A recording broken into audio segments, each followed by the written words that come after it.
By the 1530s, the Medici family had dominated Florence for a century. But now, the city was in chaos.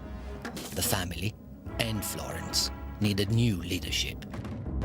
A prince who would redeem the Medici name and defend the Renaissance itself. Dangerous enemies were gaining strength, the enemies of new ideas. And no one was more radical than their friend and teacher, the greatest scientist in the world, that would declare that the Earth traveled around the sun. His name was Galileo Galilei. And he would come face to face with the most terrifying weapon of the age, l'Inquisizione, the Roman Inquisition. And the Medici would be forced to choose between allegiance to the Church and loyalty to the values of the Renaissance.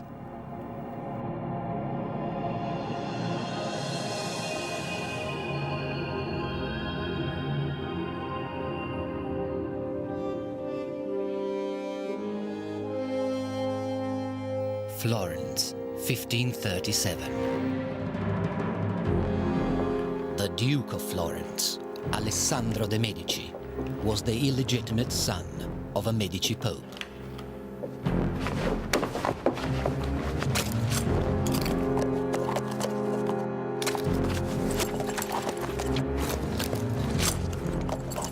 Enemies of the Medici saw a chance to cleanse Florence of the family, once and for all.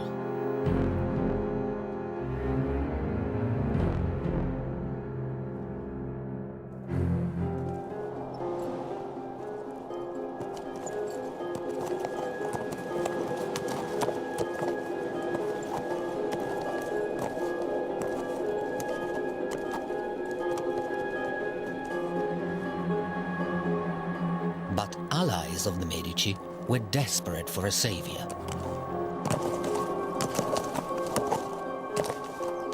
No matter how humble or how distant.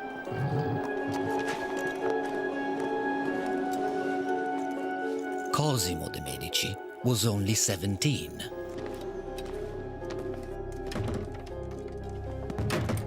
A fourth cousin to the murdered Duke.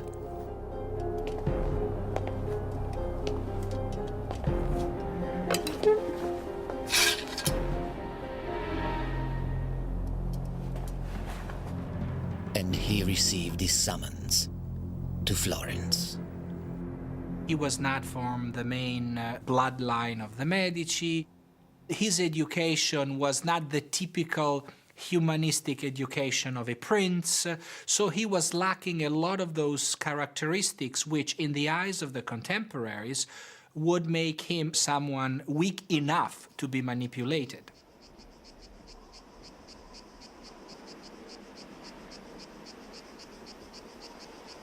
After years of chaos, the city of Florence was in decline. Its streets were deserted. Generations of Medici treasures had been destroyed by violent revolution. Michelangelo, close to the Medici, had fled the city, leaving behind the broken statue of David. Young Cosimo bore the name of a now hated dynasty.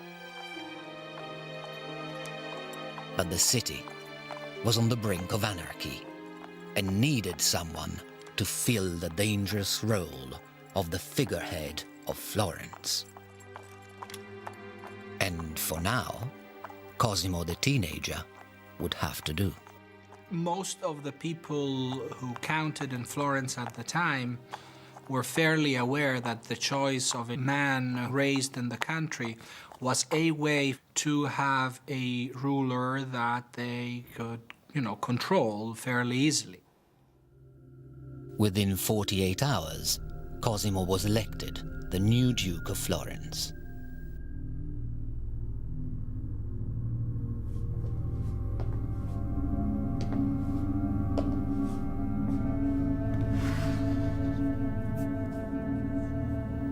Cosimo I was an upstart. He had not been born to a noble family at all. He was from a minor branch of the Medici who got lucky in terms of political alliances and suddenly found himself sitting on the throne of this new duchy. And he was always very insecure because he knew that the rest of the European royalty looked at him as some kind of, who cares about this fellow? Who is he anyway? Alone and isolated, he was haunted by his sense of illegitimacy. With the constant threat of assassination, it seemed just a matter of time before his enemies caught up with Cosimo.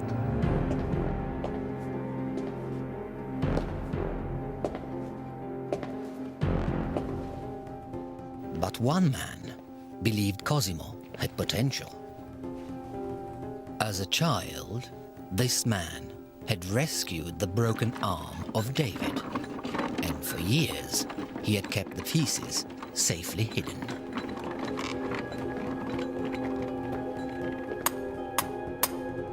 He had studied under the great Michelangelo himself. This man's name was Giorgio Vasari.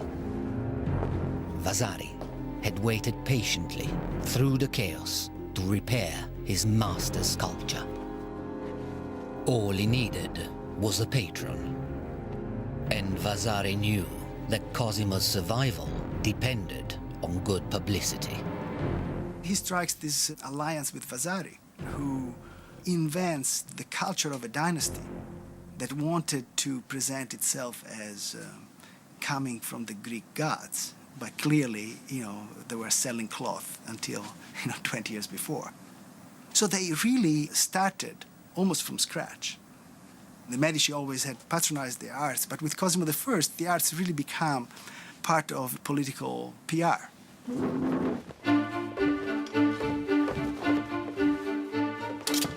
Cosimo began to fight a battle for survival on two fronts. Behind the walls of his palace, he pursued a rigorous training regime.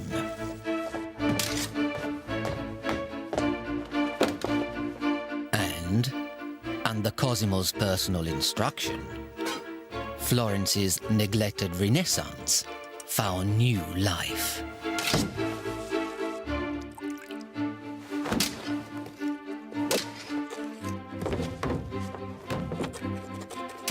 But the young duke's growing confidence was beginning to cause concern.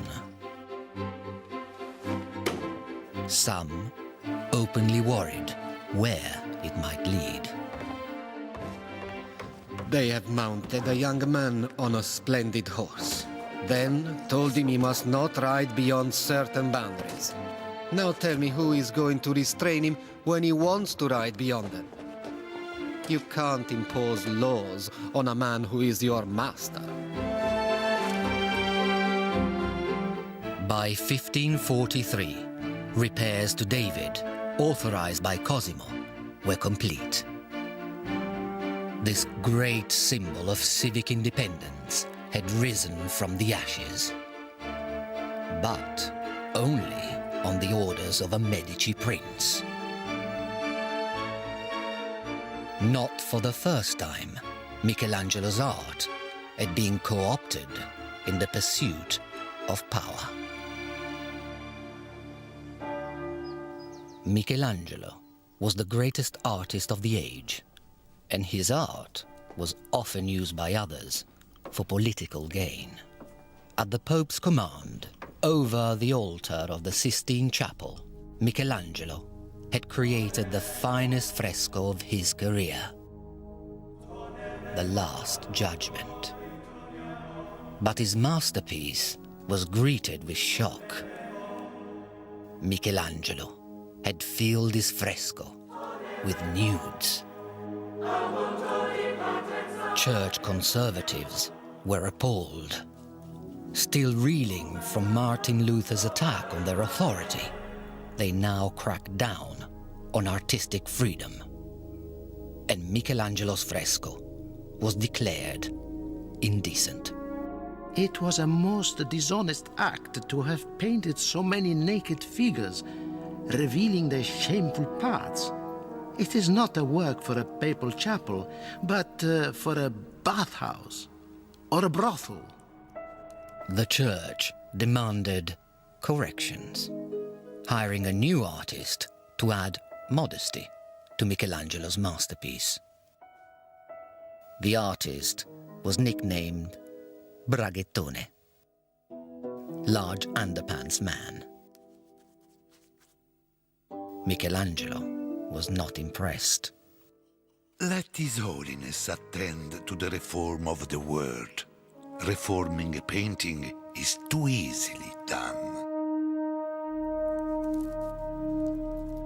Meanwhile, Medici enemies all over Tuscany were plotting to bring down the arrogant young duke, because Cosimo was developing regal aspirations.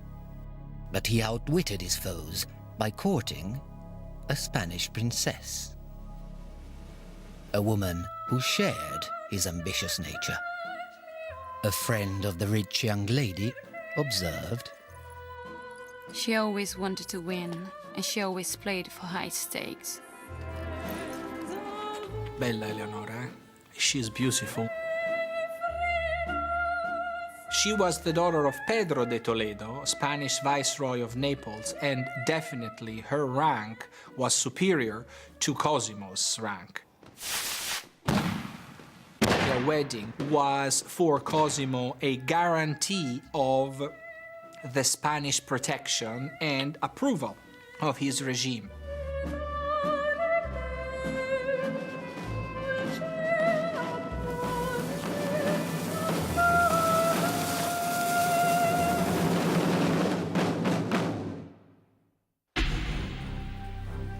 his bride brought Cosimo a handsome dowry, and more importantly, an army. Cosimo I was a warrior and a politician. And like all members of the family, he was primarily ambitious to build up the reputation of the family and the wealth of the state. And he would do anything necessary for that. He's different from the earlier Medici because he realizes that power has to come from military strength. And of course, one of the great things that he does is he builds up a navy for the first time in Florence's history.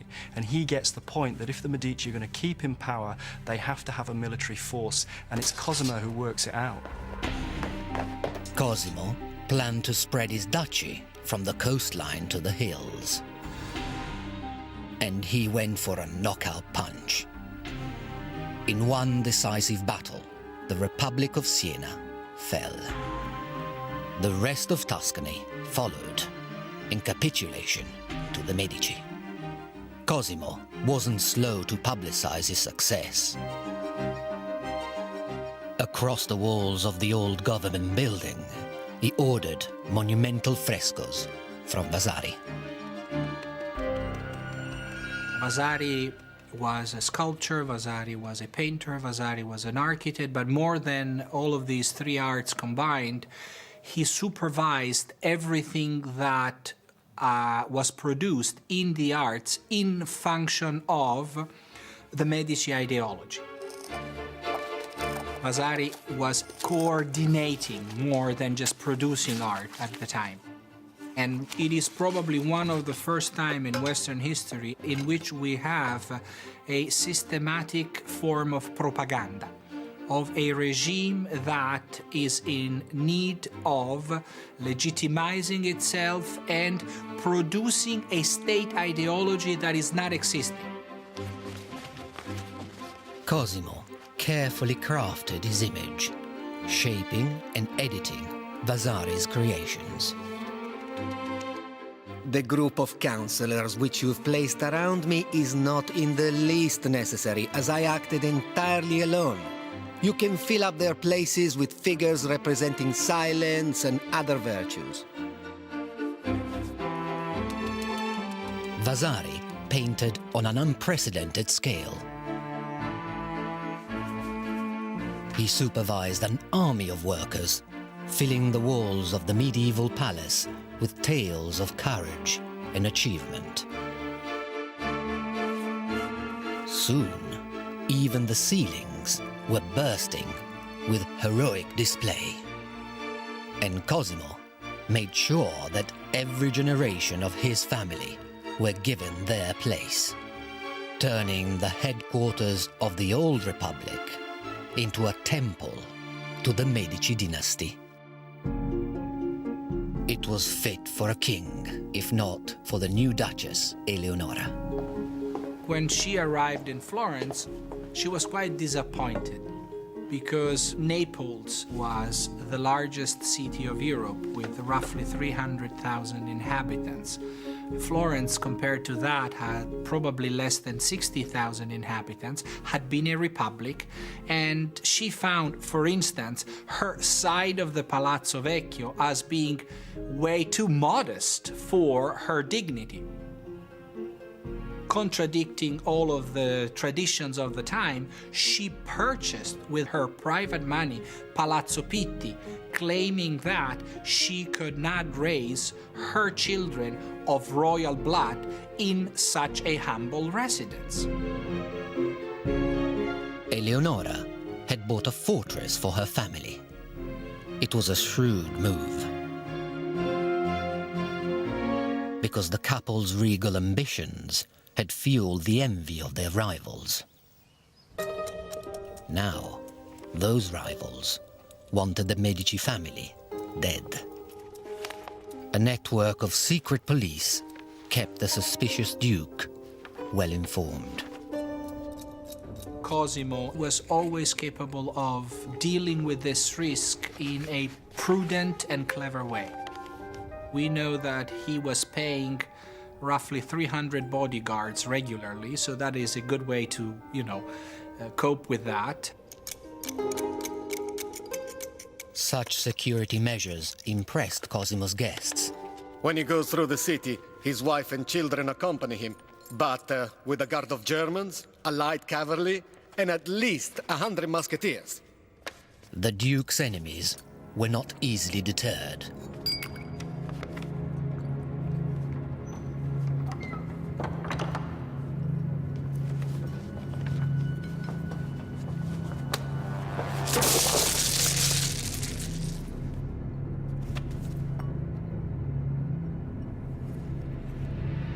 Cosimo was ruthless in revenge.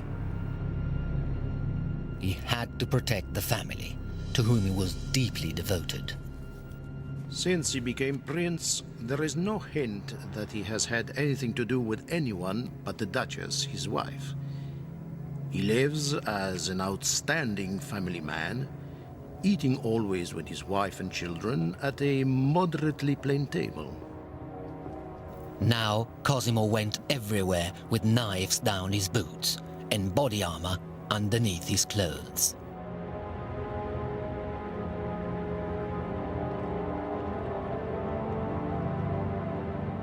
And his safe passage through the city was secured by building an enclosed, private corridor above the streets. But Cosimo had a problem. He was master of a complex administration, managed by myriad offices scattered throughout the city. For a cautious man like Cosimo, this was far too risky. He remembers everyone by name, and if he sees a stranger, he wants to know who he is and what he does. For although he has memoranda concerning income, expenses, troops, he remembers it all. It was Cosimo's realization that you couldn't run the government without a permanent bureaucracy. And if he was going to organize the government in this systematic way, then they had to have a location.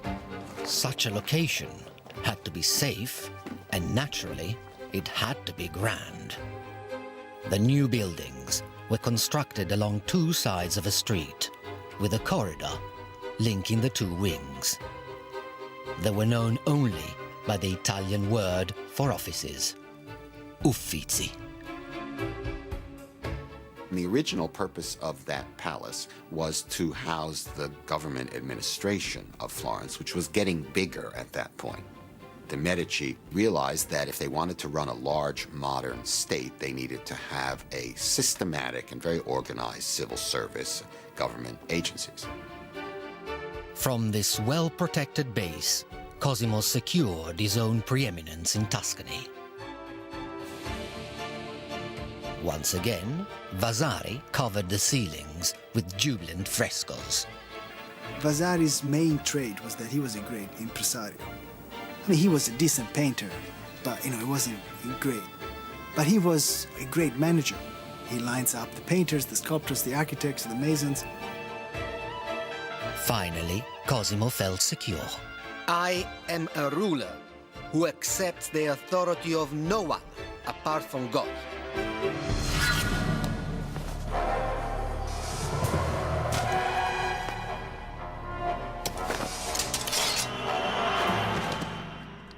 And with Vasari's help, Cosimo's funded a new school of art and design so that ambitious young artists would come to study in Florence. But there was one man who would never grace the school with his presence. Michelangelo, now in his 70s, resented Cosimo's dictatorial style. The man who had been discovered, nurtured, and bullied by the Medici had finally had enough. There was a tremendous source of frustration to Cosimo that Michelangelo wouldn't have anything to do with him and remained in Rome for the last 30 years of his life in high moral dudgeon about what the family had done by taking over absolute control of the Republic. And he refused to go back. Michelangelo was angry, bitter, and tired. Now, he began work on his final sculpture, La Pietà. Upon its completion, he vented a lifetime of fury and frustration on the arm of Christ, attempting to smash it with a hammer. Michelangelo's own tortured likeness, frozen forever in the face of Nicodemus. Only death could reconcile Michelangelo with the Medici.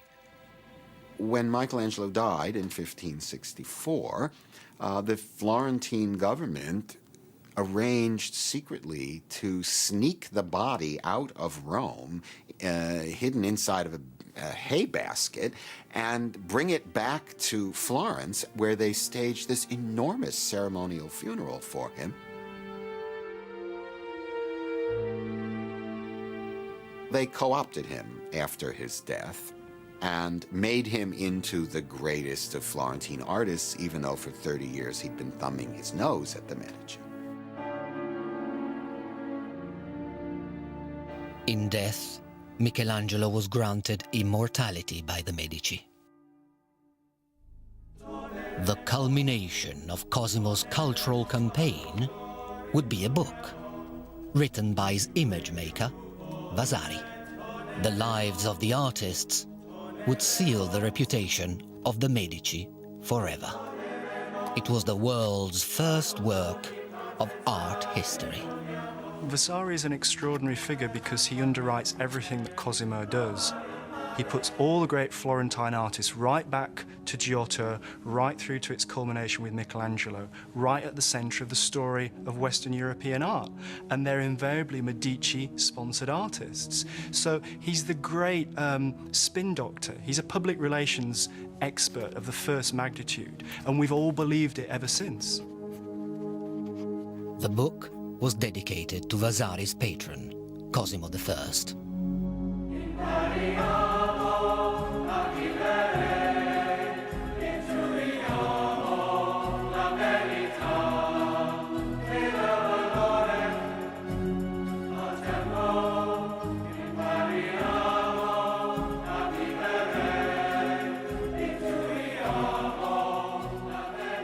The author argued that the world had been dark for 1,000 years until the light of the artists had illuminated it once again.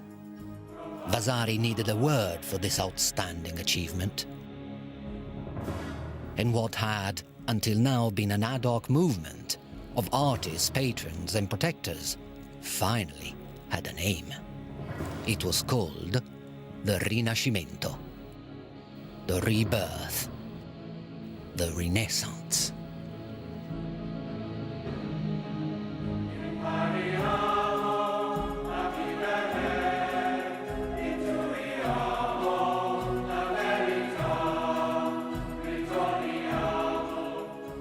This is a crucial book, in my opinion, because it's the first book in which, for the first time, someone addresses the issue of explaining why those years in Florence under the auspices of the Medici were, quote-unquote, a creative age. This is the first, and in my opinion, most brilliant definition of the Renaissance.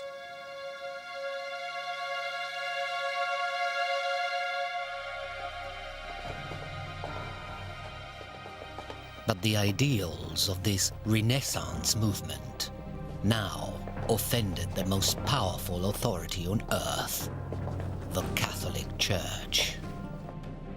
Humiliated by the Protestant revolt, the Church faced a growing clamor for individual freedom. Determined to impose their authority, they now created an agency of obedience, the Roman Inquisition. The Inquisition could be seriously frightening. You're not called and say, oh, come in with your lawyer, and try to take apart our claims, and there is a jury, and the jury will decide who's right. You come in, and they say, we find you guilty. Please confess.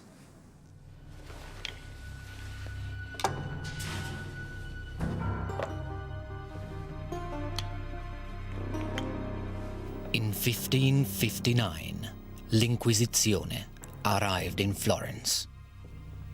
They had come to enforce the censorship of the Church. The Index of Forbidden Books was a catalogue of 583 heretical works. To possess or disseminate any named volume was a punishable crime. And the Medici owned many of these great works of the Renaissance, from the classics of the ancient world to St. Augustine, Erasmus, and Machiavelli. The list was enormous. And Cosimo had his own legacy and his reputation to protect. Cosimo haggled with the Inquisition and came to a compromise.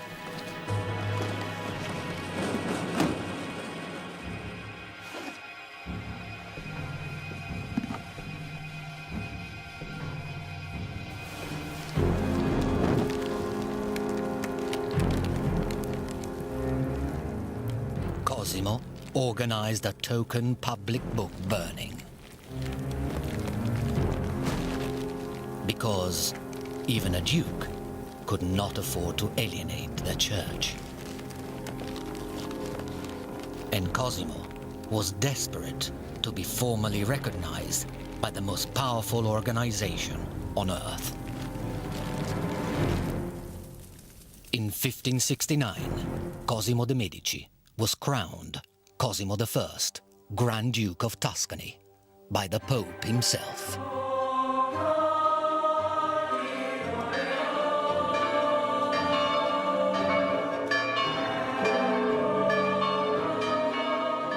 The Medici had started as merchants and moneylenders.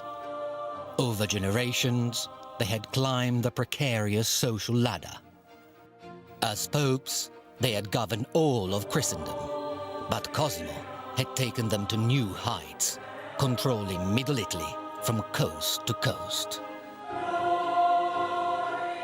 All of Tuscany stood in awe, including a young boy who would one day contribute greatly to the Medici legacy. He would become private tutor to the Medici heirs and the greatest scientist of the age, Galileo Galilei. The world of Cosimo's descendants was the perfect stage for Galileo. If you're an art buff, that's kind of all over. The juice has gone out of it by the time that the Medici dukes are installed, by and large, give or take. But the scientific revolution is just getting going. Through the eyes of Galileo, a fusion of artist and mathematician, wine became light held together by moisture. As a courtier, his greatest selling point was his uniqueness. He was a scientist. Galileo was one of the many wonders that the Medici court could exhibit. He was appointed as mentor of the Medici young princes. So, on one hand, he satisfied the thirst of, splendor by having at court someone who could entertain and wonder people with experiments and never seen instruments. And on the other hand, he fulfilled one of the new requirements of principality, providing the young rulers with a technical education. Galileo had discovered the uniformity of pendulum vibrations, a critical step in the accurate measurement of time. He had made a name for himself as a brilliant thinker and a troublemaker. But the Medici legitimized his boldness.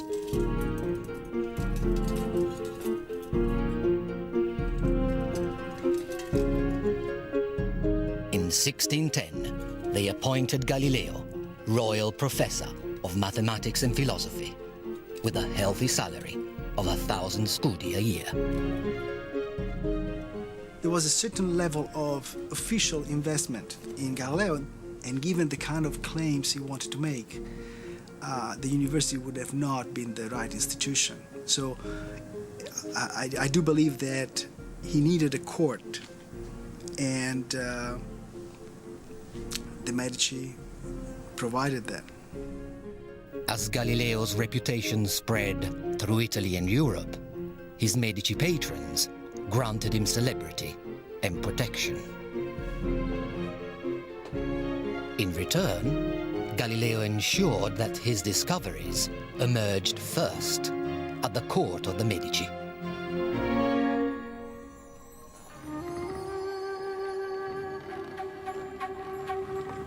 Galileo is this hybrid between a philosopher, a courtier, and a writer. The patron expects competence. There's no question about that. But also expects the spectacle. Galileo had that, and most mathematicians did not. They didn't have the other set of skills. How to turn a dry topic into something entertaining. School vacations became the seasons for experiments, as Galileo's Medici students learned through observation. People had always assumed that because it was solid, ice was much heavier than water. But not Galileo. Galileo managed to turn buoyancy, things floating in water or sinking in water, into a court spectacle. Now, that takes talent. Galileo asked whether two balls of different weights would fall at the same speed. Most people thought the question was absurd. Of course, the lighter one would fall more slowly. But Galileo was not convinced. By dropping two balls from the top of the Leaning Tower of Pisa, Galileo proved that all objects fall at the same rate of acceleration. The royal professor had prefigured Newton's theory of gravity by half a century. He was desperately trying to find simple arguments for complicated, for huge phenomena. That was always his angle. He was a master at trying to find these little vignettes that could encapsulate a very complex problem.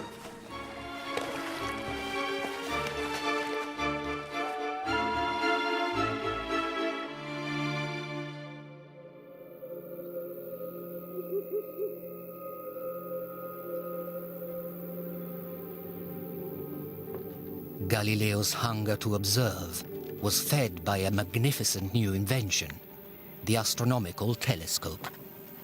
Most nights, Galileo would point the telescope toward the moon, and then you write down or you draw what you see every night. The way you build the case is by showing what you have seen over like 30 or 40 nights. But what Galileo observed went against everything people had been taught. The moon was not the pure white heavenly body of church doctrine. Galileo was amazed. It is like the face of the earth itself, which is marked here and there with chains of mountains and valleys. All of what people had been believing in regard to astronomy collapsed, because the idea that beyond the celestial vault you get into the world of perfection proved to be wrong. Otherwise there wouldn't be all of those imperfections on the moon. And through the eyes of the prince, the telescope adds to the court another element of originality and wonder. Galileo was the first man to discover that the sun had spots, to notice the unusual shape of Saturn, and to identify the Milky Way. And he was the first man to spot the moons of Jupiter. He named these mysterious objects after his patrons and protectors. He called them the Medici stars. Behold, 4 stars reserved for your illustrious name, which make their journeys with marvelous speed, like children of the same family. They were the most permanent monument that the Medici could hope for, because statues wear out, paintings fade, and the satellites of Jupiter do not fade. Nothing happens to them. They're there forever. I'm sure that watching the Medici stars was probably a family sport. Thanks to Galileo, the Medici name was written into the universe. And thanks to Medici patronage, Galileo was the most famous scientist in the world. The English ambassador recorded his achievement. The professor has discovered 4 new planets rolling about the sphere of Jupiter, the true cause of the Milky Way, and that the moon is not spherical. He has overthrown all former astronomy.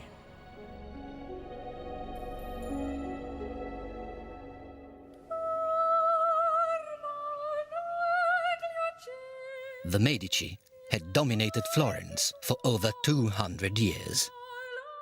What had started as a local revolution now had spread beyond the borders of Tuscany.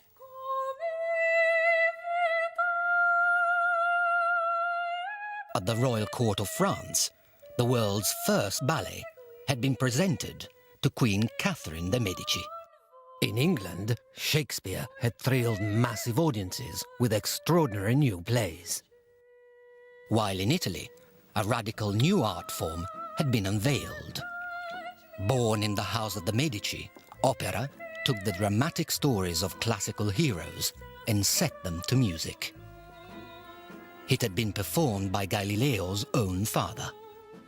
One by one, 3 generations of Medici dukes inherited a position of extraordinary power, and Galileo had taught them all. He had bestowed on them the gift of education, a rare gift they would never forget. I think that probably Galileo was more important to the Medici as time went on. For somebody like Ferdinand II, Galileo was an important image maker. The Medici were lucky. It's a remarkable coincidence to have one of your subjects turn out to be, such a scientific star. But there was still a force in the world more powerful than the benevolent wisdom of an individual thinker. The force of religious conformity.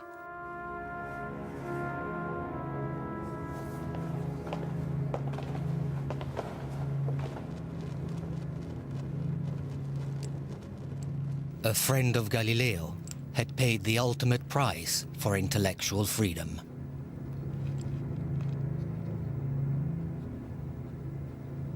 Giordano Bruno was a Dominican friar. He had devoted his life to the service of God, but he was also a scientist.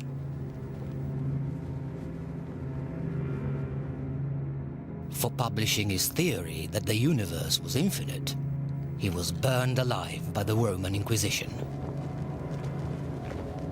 In exceptional cases, the Inquisition showed mercy.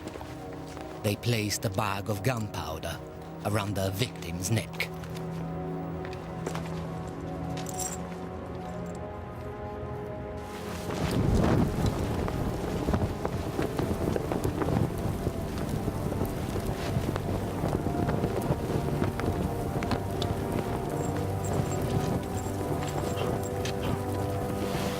Galileo knew how powerful and dangerous the truth could be. And he knew his own ideas were testing the Inquisition's patience.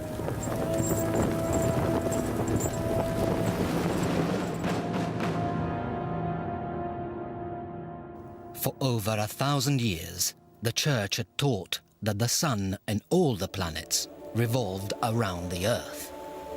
This fundamental truth underpinned the very essence of Christian identity. But Galileo had observed the universe for himself.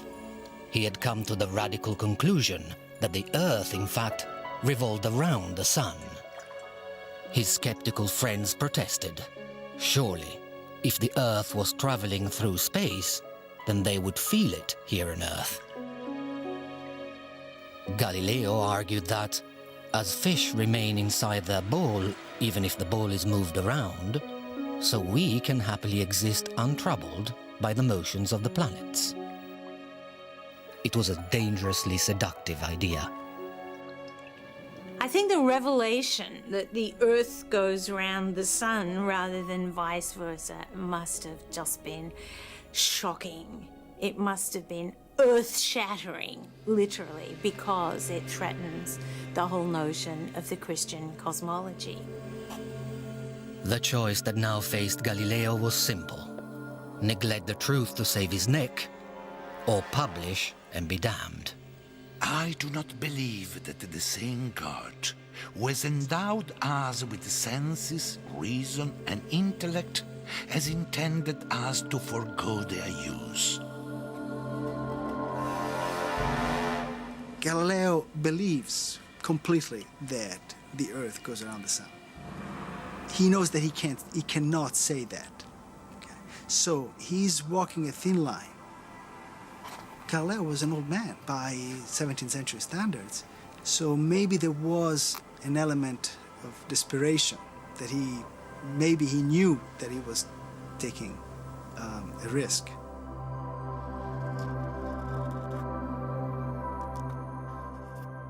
Galileo prepared a subtle argument in the form of a conversation between three friends. They just happened to be discussing the structure of the universe.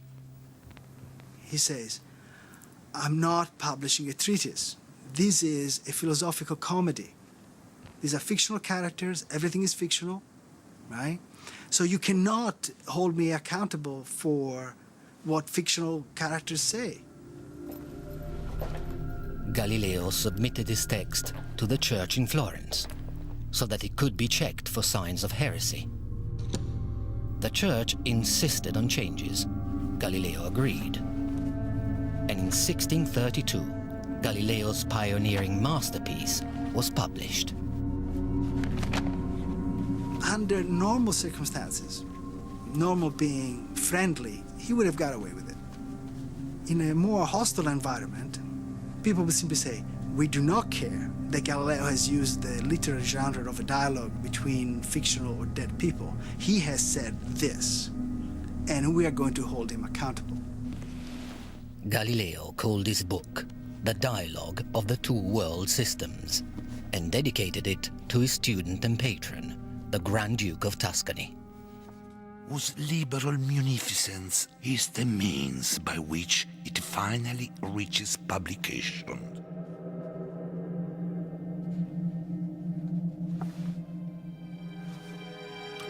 When the dialogue hit the streets of Florence, it became an instant bestseller. Galileo had written the first book of popular science. I wrote in the colloquial tongue because everyone must be able to read it.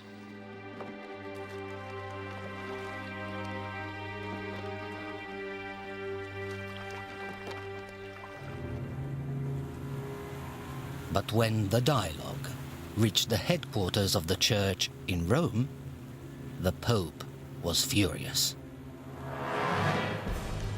The Pope feels the need to put an end to Galileo writing about his scientific theories because what this produces is essentially a body of knowledge that contradicts the authoritative assertion of the Church, which, according to the common opinion of the time, was the only source of truth.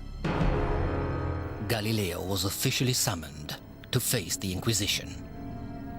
Now more than ever, he needed the protection of the Medici. The Grand Duke tried to prevent his mentor being hauled to Rome. But the Pope was in no mood for discussion. When His Holiness gets something into his head, that is the end of the matter, since he hardens and shows no respect to anyone. This is really going to be a troublesome affair. If you are accused by the Inquisition and you manage to stay away from Rome and negotiate things remotely, it's one thing. If they get you to Rome, you're a gunner.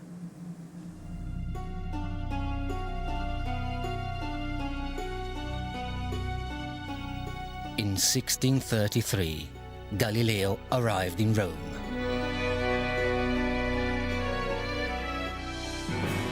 The Inquisition had their man at last. It's really a misnomer to say that Galileo's trial was a trial. It was a trial in the 17th century in the sense of the term, but it definitely was not a trial the way, we mean it. Not only there is no jury, but the suspect has very little access to the case that is being built. In Galileo's case, the machinery had been going on without him knowing for a long time. They already had a file on him. It's amazing. I mean, it's actually scary. If you read the manuscript, the documents, you see that the machine starts, is set into motion, and it's not clear how it can be stopped. Ordered to dress in the white robes of a penitent, Galileo had been shown the instruments of persuasion. The Inquisition reliance on torture is not seen as part of the punishment. It is seen as a practice to get to the truth. The belief is that the suspect has seen things, has done things, and he or she does not want to admit that. And so torture comes in. They really squeeze the truth out of you. Back in Tuscany, the Medici Grand Duke faced a terrible choice. For over 200 years, his family had nurtured generations of radical thinkers. They were far more than financial backers. The Medici had prided themselves on intimate involvement with the creative process. As a family, they had recognized great ideas as well as public relations opportunities. But now, they were a royal dynasty, anxious to retain control of their territory. And they depended for survival on the benevolence of an even greater power, the papacy.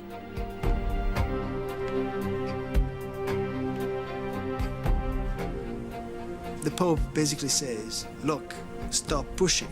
He says, tell the Grand Duke that he's not going to come out looking good, or he's not going to come out well from this. That his support for Galileo is not going to help him. It's really a threat.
The Medici Grand Duke, Ferdinando II, stopped paying Galileo's expenses.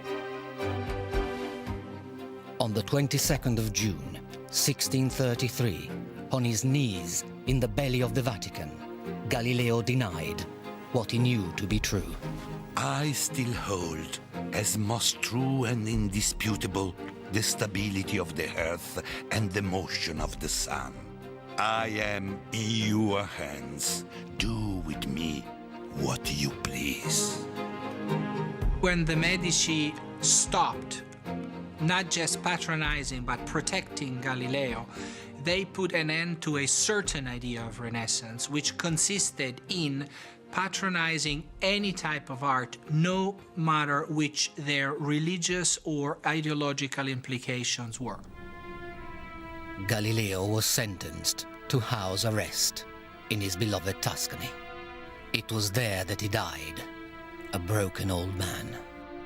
In a fit of remorse, the Medici planned a public funeral, but the church overruled them. There would be no public mourning for Galileo. He was the last in a galaxy of Medici stars. For over 200 years, one family, driven by ambition, had left an extraordinary legacy in their wake. For they had been the patrons of genius.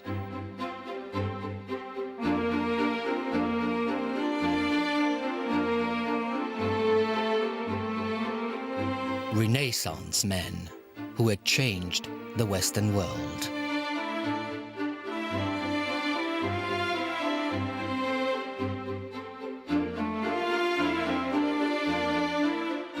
In their name, daring new artists had created the greatest works of the Italian Renaissance. And what had started in Florence could not be stopped. A new energy had been unleashed, a spirit of reason and enlightenment that would give rise to the modern world. Many patrons would try to follow in their footsteps, but none would ever match the legacy of the Medici, godfathers of the Renaissance.